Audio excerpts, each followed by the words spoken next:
السلام علیکم ورحمۃ اللہ تعالی وبرکاتہ۔ اعوذ باللہ من الشیطان الرجیم، بسم اللہ الرحمن الرحیم۔ الحمد للہ رب العالمین والصلاة والسلام علی سید المرسلین، اما بعد۔ اللہم انفعنی بما علمتنی وعلمنی ما ینفعنی وزدنی علما۔ فصل فی نواقض الوضوء۔ ينقض الوضوء 12 شيئا ما خرج من السبيلين إلا ريح القبل في الأصح، وينقضه ولادة من غير رؤية دم ونجاسة سائلة من غيرهما كدم وقيح وقيء طعام أو ماء أو علق أو مرة إذا ملأ الفم، وهو ما لا ينطبق عليه الفم إلا بتكلف على الأصح۔ تو معزز طالبات، یہ جو فصل ہے کتاب الطہارہ کے ماتحت آنے والی فصل، یہ فصل ہے فصل فی نواقض الوضوء، یعنی وضو کے جو نواقضات ہیں، یعنی وضو کو جو توڑنے والی چیزیں ہیں، ان چیزوں کو بیان کرنے کے بارے میں یہ فصل ہے۔ تو وہ چیزیں جو وضو کو توڑ دیتی ہیں ان کو یہاں پر بیان کریں گے۔ تو بتا رہے ہیں ینقض الوضوء 12 شیئا۔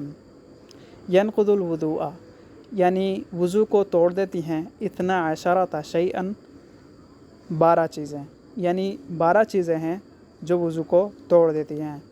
نمبر 1، ما خرج من السبیلین، یعنی سبیلین سے جو کچھ بھی نکلے تو یہ کیا ہو جاتا ہے، اس کے نکلنے کی وجہ سے یہ وضو کو توڑ دیتی ہے، یعنی پیشاب پخانہ وغیرہ۔ سبیلین یعنی پیشاب پخانہ، اس سے مراد یہ ہے۔ پھر بتا رہے ہیں الا ریح القبلی، سوائے پیشاب کی جگہ سے جو ہوا نکلے اس سے نہیں۔ الا یعنی یہاں پر الا سے مستثنیٰ کر رہے ہیں۔ ریح القبلی کس کی؟ یعنی پیشاب کی جگہ سے ہوا کی۔ تو پیشاب کی جگہ سے اگر ہوا نکلے تو اس سے وضو نہیں ٹوٹے گا۔ فی الاصح، صحیح قول کے بموجب، یعنی صحیح روایت، صحیح جو قول ہے اس قول کے مطابق وضو نہیں ٹوٹے گا اگر پیشاب کی جگہ سے ہوا خارج ہوتی ہے تو۔ نمبر 2، جو وضو کو توڑ دیتی ہیں تو بتا رہے ہیں وہ ینقضہ، یعنی وضو، یعنی وضو کو توڑ دیتی ہے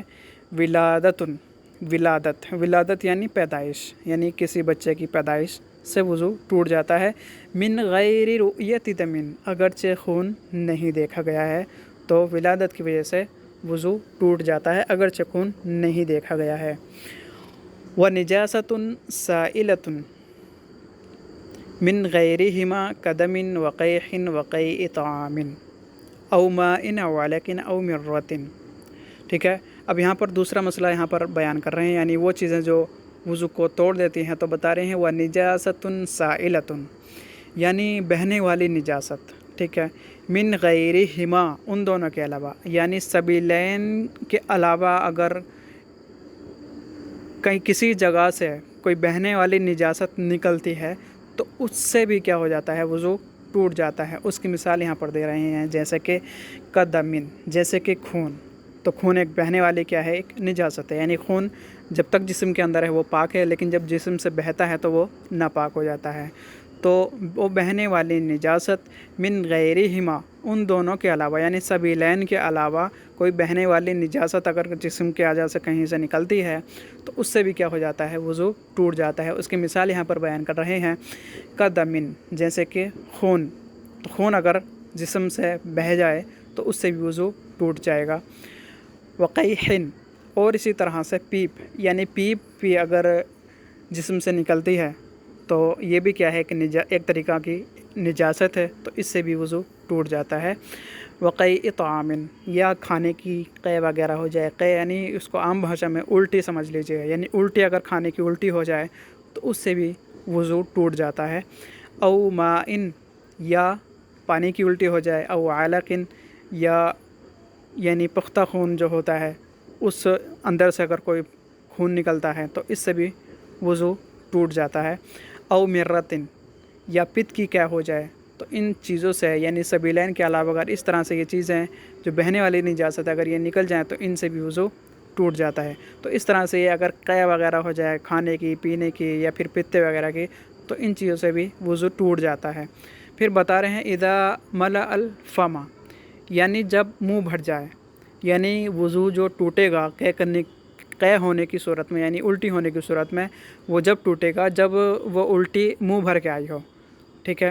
اگر منہ بھر کے نہیں آئی ہے، تھوڑی آئی ہے، تو اس صورت میں وضو نہیں ٹوٹے گا۔ تو اسی کو یہاں پر بیان کر رہے ہیں اذا ملأ الفم، یعنی جب منہ بھر جائے، یعنی الٹی سے اگر منہ بھر جائے تو اس صورت میں وضو ٹوٹ جائے گا۔